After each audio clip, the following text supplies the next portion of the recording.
اور ساتھیوں بس مدینے میں وہ دن بڑا عجیب تھا جب سیدنا فاروق اعظم کے بیٹے کا معاملہ آ گیا.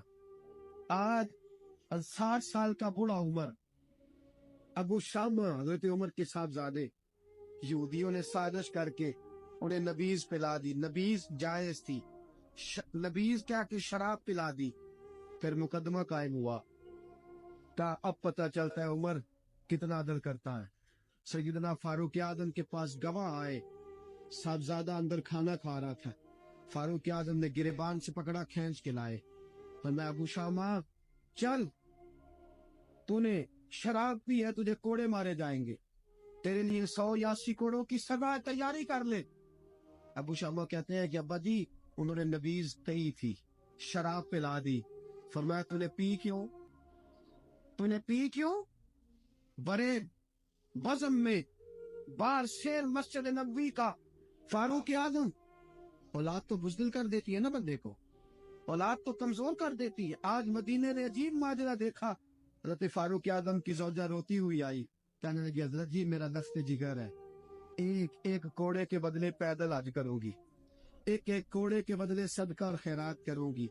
میرا بیٹا غلطی کر بیٹھا ہے، یہ کام نہ کرے.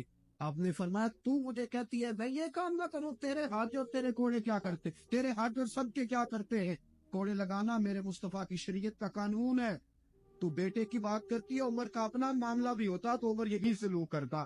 لوگوں نے کہا حضرت جی آپ تھوڑی دیر ابھی ان کی والدہ پریشان ہے، گھر میں پریشانی، حضرت ٹھہر جائے، کل پرسوں ترسوں سنا دے لیجیے گا. فرمایا تمہیں یاد نہیں جب مدینے کی ایک بی بی نے چوری کر لی تھی اور میرے مصطفیٰ کی بارگاہ میں کہا گیا تھا حضور ذرا ٹھہر جائے، سزا نہ دے، تو حضور نے فرمایا تھا اگر فاطمہ بھی چوری کرتی تو ہاتھ کاٹ دیتا. تمہیں یاد نہیں میں میرے مصطفیٰ کے ٹکڑے کھانے والا ہوں، میں کیوں دیر کروں؟ پچھلے گناہ کرنے میں دیر کی ہے تو سزا میں دیر کروں، برساؤ کوڑے. حضرت افلا نامی غلام، حضرت جی آپ کا لخت جگر ہے. فرمایا لخت جگر نہ دیکھ، مصطفیٰ کا قانون دیکھ. میرا بیٹا نہ دیکھ، مصطفیٰ کے قانون کا قیام ضروری ہے. اگر علی بیٹے کی قربانی دے سکتا ہے، اگر لوگ فاطمہ کے بیٹے کی قربانی یاد رکھیں گے تو تاریخ کبھی بھی عمر کے بیٹے کی قربانی نہیں بھولے گی. فرمایا غلطی سے ہو گیا یا جیسے بھی، اسے خیال کرنا چاہیے تھا. کوڑے لگاؤ. 80 کوڑے لگے تو بیٹے کی روح پرواز کر گئی. جب جوان بیٹا کسی کا، کوثر نیازی نے کہا تھا باپ کا جنازہ اٹھانا بڑا آسان پر بیٹوں کے جنازے اٹھانے بڑے مشکل ہیں. جب فاروق اعظم کے بیٹے کا انتقال ہوا، بیٹے نے آنکھیں کھولی، باپ کی طرف دیکھا تو سیدنا فاروق اعظم عدل و انصاف 2 آنسو آنکھوں میں آئے. کہ بیٹا حضور سے جا کے کہنا کہ عمر نے بیٹا نہیں دیکھا، کا تیرا قانون پہ جا کے حضور سے تیرا پیغام دینا. حضرت ابو شامہ رضی اللہ تعالیٰ عنہ وصال کر گئے. تاریخ کیسے کیسے منظر ازالت الخلفاء شاہ ولی اللہ کی بطور والا پیش کرو. حضرت ابو شامہ کا وصال ہو گیا، 20 کوڑے باقی تھے. لوگوں نے حضرت جی آپ کیا کرنا ہے؟ فرمایا اس کا جنازہ پڑھو، اسے قبر میں دفن کرو، باقی 20 کوڑے اس کی قبر پہ مارو، اس کی قبر پہ 20 کوڑے مارو. کا حضرت جی ایسا بھی ہوتا ہے؟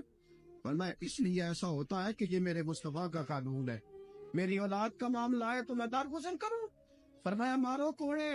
حضرت سیدنا حذیفہ بن یمان فرماتے فاروق اعظم بیٹے کی قبر پہ کھڑے تھے، داڑھی آنسوؤں سے بھری ہوئی تھی. میں دوڑا ہوا آیا، میں نے کہا عمر نہ رو، آج خواب رات تیرے بیٹے کا جنازہ تھا، جنازہ پڑھ کے سویا ہوں تو خواب میں مجھے رسول پاک کی زیارت نصیب ہوئی ہے. نبی پاک خواب میں تھے تو 2 سبز حلے تیرے بیٹے کو پہنا رکھے تھے اور رسول پاک کی بغل میں کھڑا تھا. حضور نے فرمایا عمر کو جا کے کہنا کہ تو نے بیٹا پاک کر کے بھیجا تھا، اللہ نے جنت کے سارے دروازے کھول دیے ہیں. اللہ نے عمر کو میرا سلام کہنا اور اسے کہنا عمر تیرا حدود اللہ قائم کرنا خدا کو بھی پسند ہے، مصطفیٰ کو بھی پسند. ساتھیو عمر انتقال کر گئے. 26 ذی الحجہ کو زخم لگا. یکم محرم کا دن، آج کا دن حضرت فاروق اعظم کو یاد رکھنا، لوگوں کو بتانا، دن بار عمر کی باتیں کرنا، خراج تحسین پیش کرنا. حضرت فاروق اعظم کو زخم لگا. آپ نے فرمایا اپنے بیٹے سے بیٹا جا حضرت عائشہ کے پاس